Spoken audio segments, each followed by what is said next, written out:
안녕하세요. 다이어트한 박결입니다. 반갑습니다. 어디 효과가 있었습니까? 아, 네. 여러분 그 살 빼시고 싶으면 단식하십시오. 그러면 건강과 함께 살이 같이 빠집니다. 네, 알겠습니다. 한번 저도 고려해봐야겠는데 이거. 아, 예. 박사님은 아마 관절이 많이 안 좋아지시지 않을까. 그러면 안 됩니다. 요즘 이게 약장겨가지고 큰일입니다 진짜. 네. 네, 안 그래도 저도 박사님 단식하실 때 갔는데 박사님은 사실 단식이 아니라 약간 팬미팅 느낌이더라고요. 그래서 뭐 이제 애초부터 약간 간헐적 단식을 계획하셔서 이제 이야기를 하셨는지 모르겠는데 박결 대표님께서는 이제 단식 이후에 처음으로 이제 저희 콘서트에 나와주셨는데 뭐 어떻게 건강 상태나 그런 거는 제가 걱정할 부분 없나요?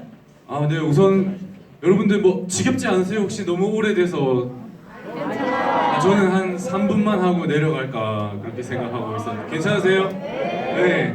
건강은 너무 이제 회복이 빨리 되고 있고 그리고 제가 겪은 거는 좌파들의 단식은 다 거짓말이었습니다. 맞아요. 왜냐하면 실제로 단식을 하니까 제가 지금도 이렇게 수염이 좀 잘 자라는 편이라서 한 3, 4일 정도를 하면 그림이 좀 이제 멋있게 나오겠구나. 수염도 이렇게 기르고. 근데 단식을 하니까 수염이 아예 안 자라더라고요. 그렇지. 손톱 발톱도 그냥 스톱됩니다. 성장이. 그래서 좌파들 문재인 뭐 이런 사람들 뭐 다 거짓말이었다. 세월호가 44일 단식했죠. 네, 승천하실 분입니다. 네. 이번에 단식하시면서 화장실 몇 번 가셨습니까? 화장실을 갈 일이 없죠.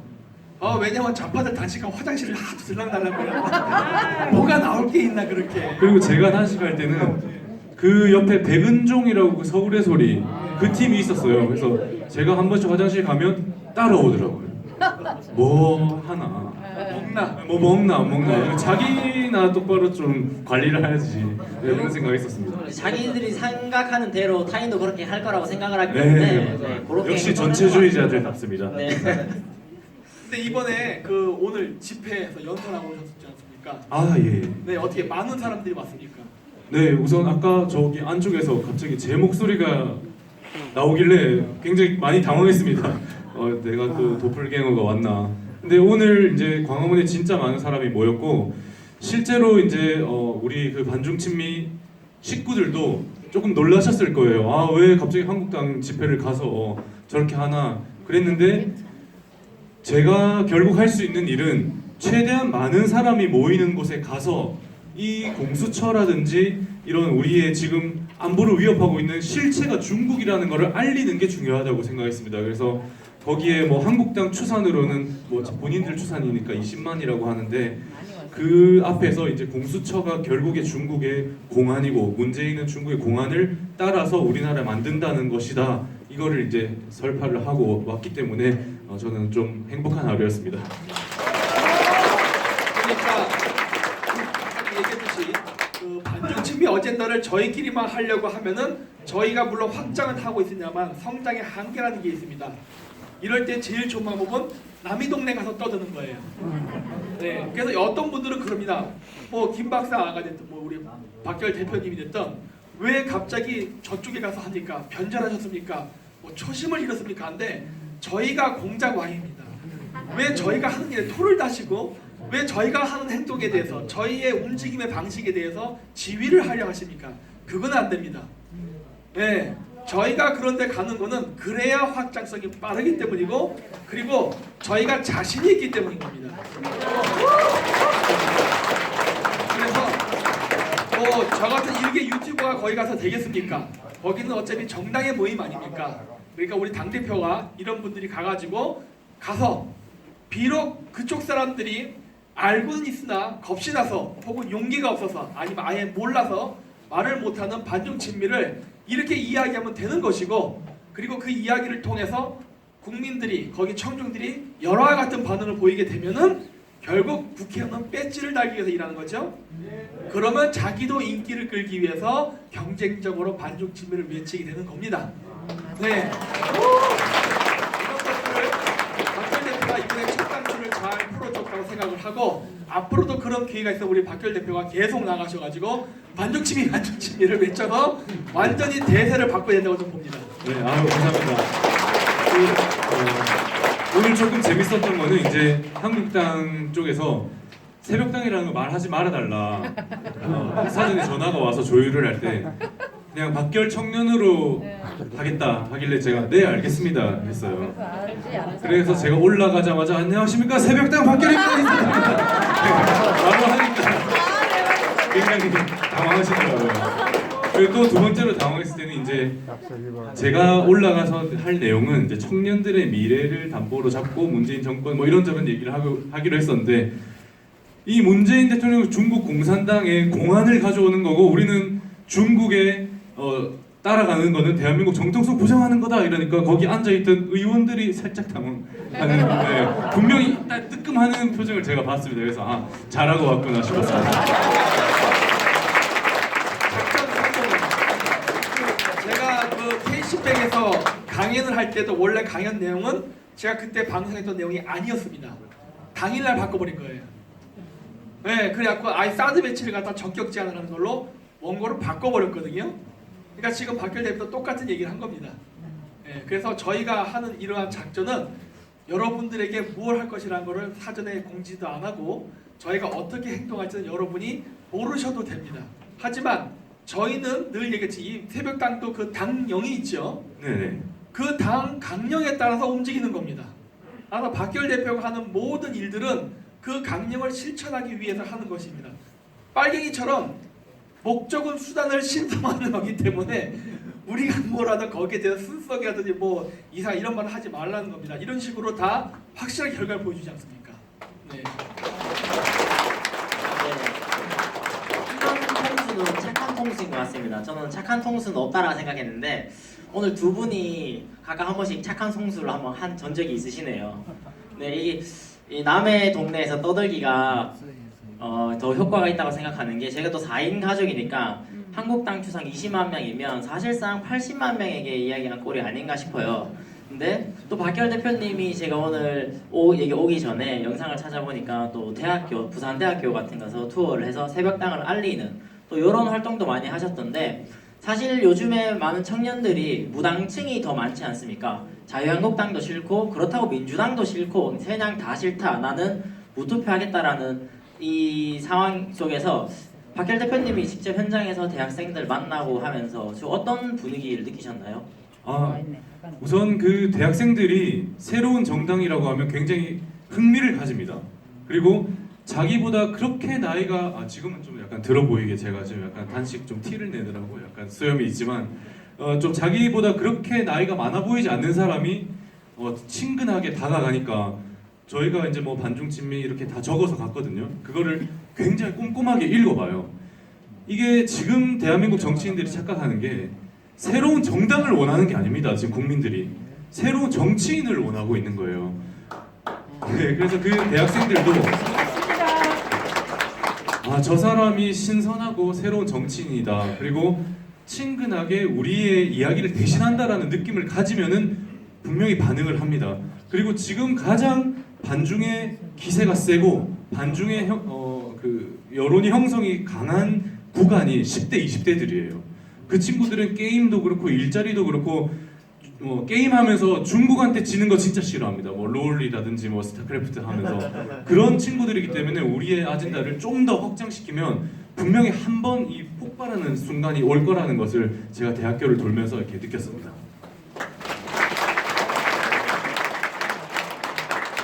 저는 오늘 좀 이제 박결 대표님한테 여쭙고 싶었던 게 사실 새벽당이 반페미를 외치면서 친페밀리즘을 외친다라고 알고 있는데 그거 맞나요? 네, 맞습니다. 네, 근데 아까 전에도 잠깐 언급을 해드렸지만 지금 뉴스 TV에서 뭐 한국 여자 연예인들이 뭐 중국 남자랑 결혼하는 것부터 해서 이제 가정조차도 중국에 어떻게 중국과 함께하는 친중적인 행태를 보이는 것이 멋있고 예쁜 거라는 걸 자꾸 TV에서 내뿜고 있는데 새벽당 당 대표님은 우리가 원하는 페밀리즘은 뭐 이런 거다라든가 지금 이런 거에 대한 어떤 생각이 있으신지 궁금합니다.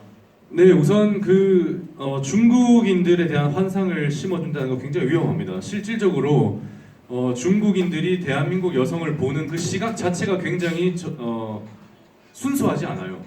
제가 유학을 갔을 때도 느껴본 게 이제 한국 여성을 굉장히 좀 좋지 않은 시선으로 봅니다. 근데 그걸 포장해서 한국 여성을 이렇게 만나고 싶어 하는 거죠. 그러니까 지금 우리 20대, 10대 여성들이 진짜로 경계를 해야 됩니다. 그거는 뭐 아랍권 남자들도 똑같아요. 사귈 때는 뭐 목숨도 내어줄 것처럼 하지만 실제로 결혼하고 나면은 그게 아니거든요.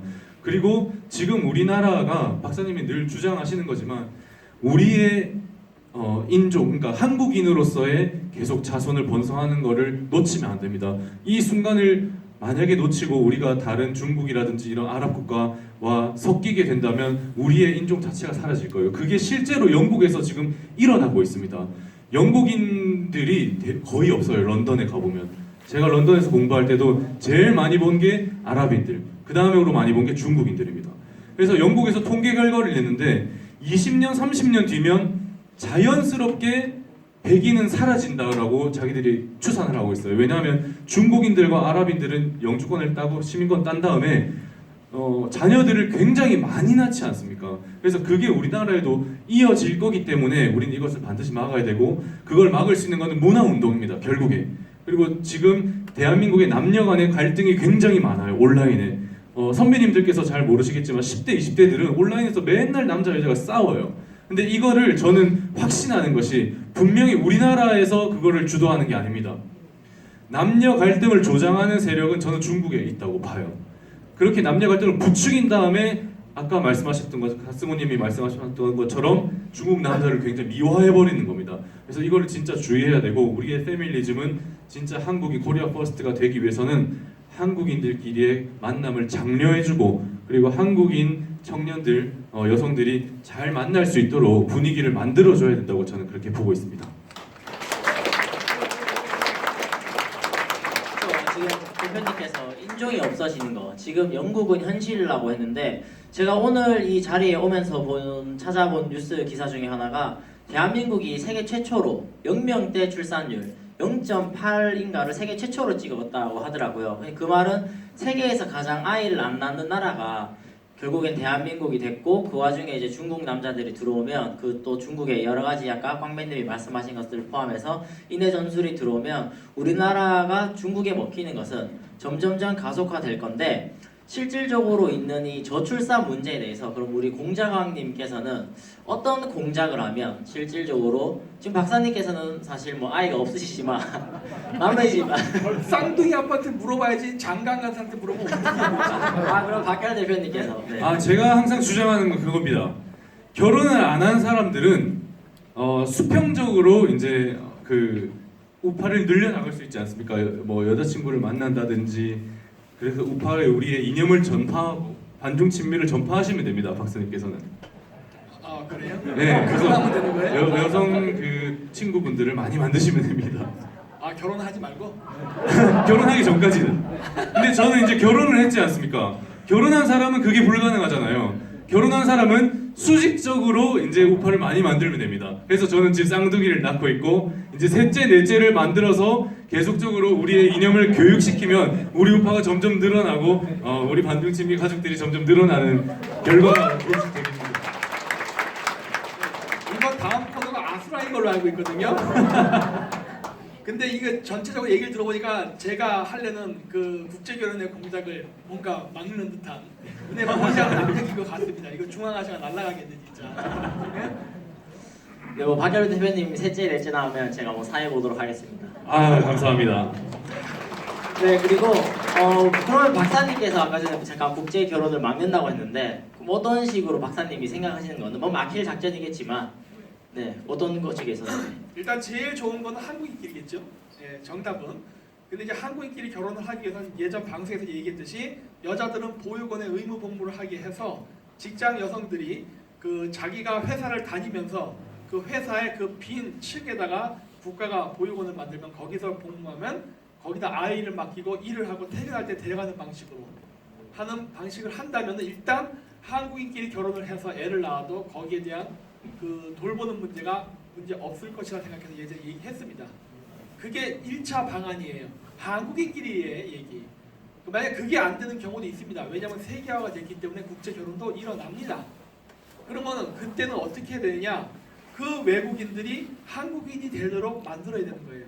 그렇기 때문에 들어온 애들을 금천구처럼 이중언어구역 이런 걸 하는 게 아니라 그 아이들 그리고 그 부모들이 들어와서 한국어를 못하면 영주권을 받을 수 없게끔 제도를 만들어 가지고 무조건 한국어를 써야 하고 한국어를 못하면은 영주권을 받을 수 없게 만들어서 한국어를 쓰게 만드는 게 중요한 것이고 그리고 그 아이들에 대한 역사 교육을 강화시켜야 된다는 얘기를 하는 겁니다.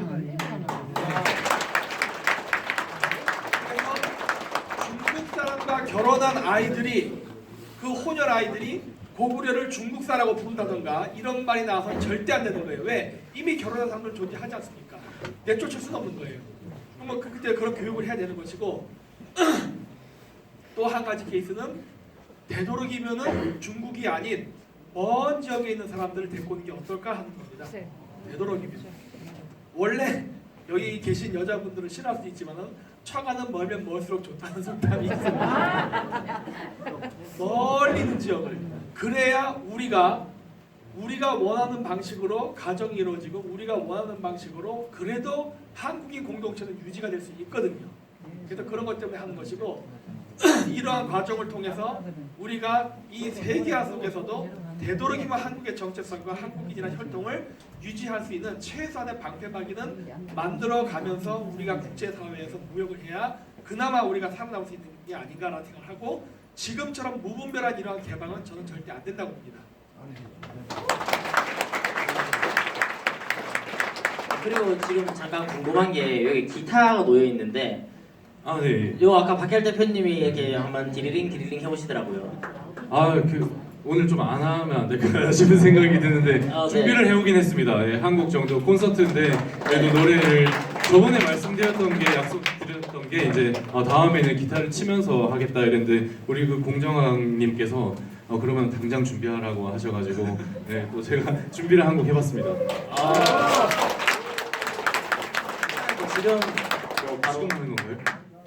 네, 아니요. 저는 괜찮습니다. 괜찮아요? 노래 한 곡 해도 되겠습니다. 네, 여기 자리를 어떻게 세팅을 해드리면 될까요? 네. 오늘은 한 곡만 하도록 하겠습니다. 네, 우리 또 공장님께서 네. 노래는 자신이 없으신데 박열 대표님 노래를 듣고 뭐 어떤 생각이 드셨나요? 노래한 동안 좀 빨리 화장실을 갔다 와야겠다는 생각. 그러니까 지금 이제 빨리 다녀오십시오. 제가 원맨 쇼를 좀 하고 있겠습니다. 혹시 여기 보면대를 준비할 수 있나요? 보면대 하나만 주시면 제가 가사를 또 외우지 못해가지고 제가 들고 있으면 되죠. 있겠습니다. 네. 아니요, 보면대 있을 건데. 네. 어쨌든 네 그렇습니다. 원래 여러 곡을 하려고 했는데 실제로 제가 아직까지는 건강이 많이 회복이 되지가 않았어요. 그래서 조금은 주의를 해야 되는 구간이긴 합니다. 근데 오늘 또 한국당 거기 집회를 가가지고 너무 크게 하다 보니까 약간 이렇게 좀 무리가 갔어요. 그래서 한 곡만 하겠습니다. 신나는 곡 아닌데 괜찮으시겠어요? 네, 이런 말은 여러분들이 이제 정말 아프구나 이렇게 해석하지 마시고 난 아파도 이 정도는 한다 이렇게 얘기해 주시면 네, 딱 정확할 것 같습니다. 물을 좀 마시고. 네. 그러면 승훈님도 잠깐 휴식하실 시간을 제가 벌어드리겠습니다. 네. 네, 이거 중국산 아닌가요? 날아가는데 지금 어떻게 대표님 기타는 다 준비가 되어 있는 건가요? 네, 준비가 되어 있습니다. 네, 기타는 다 준비가 되었고 이것만 세팅이 되면 바로 오늘 어떤 노래 하시나요?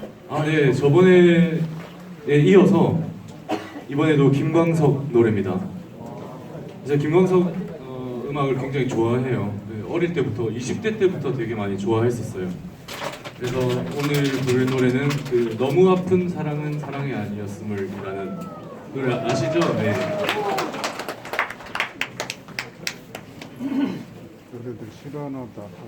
사실 굉장히 즐거운 노래를 해야 되는데 또 여기 소극장이고 하니까 제가 옛날에 사실 20대 때는 이 비밀이지만 음악을 했었습니다. 네, 그래서 관객들이 제가 음악하는 인생에서 이렇게 많은 적은 없었어요, 사실. 그래서 굉장히 영광스럽고 굉장히 기분이 좋습니다.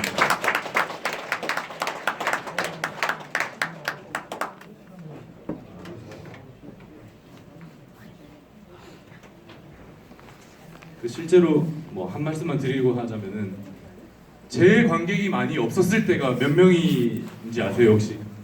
제가 옛날에 밴드 할 때 7명? 1명? 밴드 됐구만. 7명? 0명입니다. 네, 실제로 그 인기 없는 밴드들은요 주중에 공연을 해요. 뭐 화요일, 수요일. 그러다가 인기가 생기면 주말로 가는데 주중 때는 수요일 뭐 이럴 때 뭐 8시 이렇게 하면은 한 번 있었어요. 관객이 한 명도 없는 거예요. 우리 밴드 열심히 연습해서 갔는데 그러면 이제 저쪽 반대편에 프로듀서가 있어요. 이 음악 만지는 사람. 그리고 저희가 서서 서로 마주보면서 5곡 하고 내려오는 건데 그때 진짜 비참함을 많이 느꼈습니다.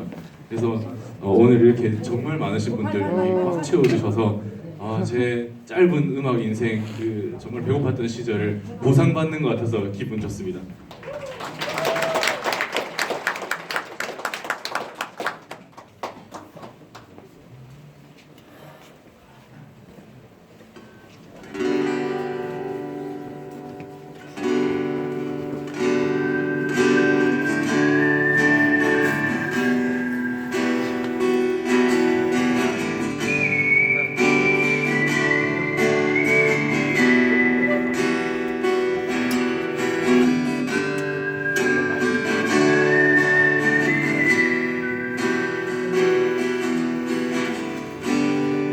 그대 보내고 멀리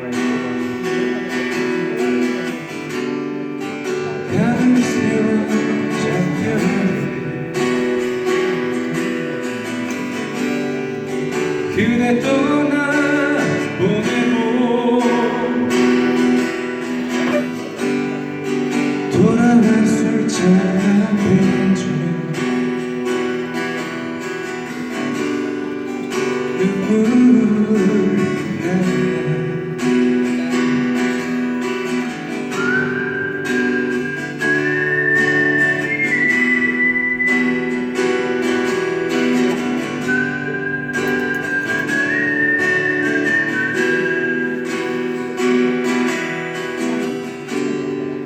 그대 보내고 아주 지금 별빛 하는데 눈에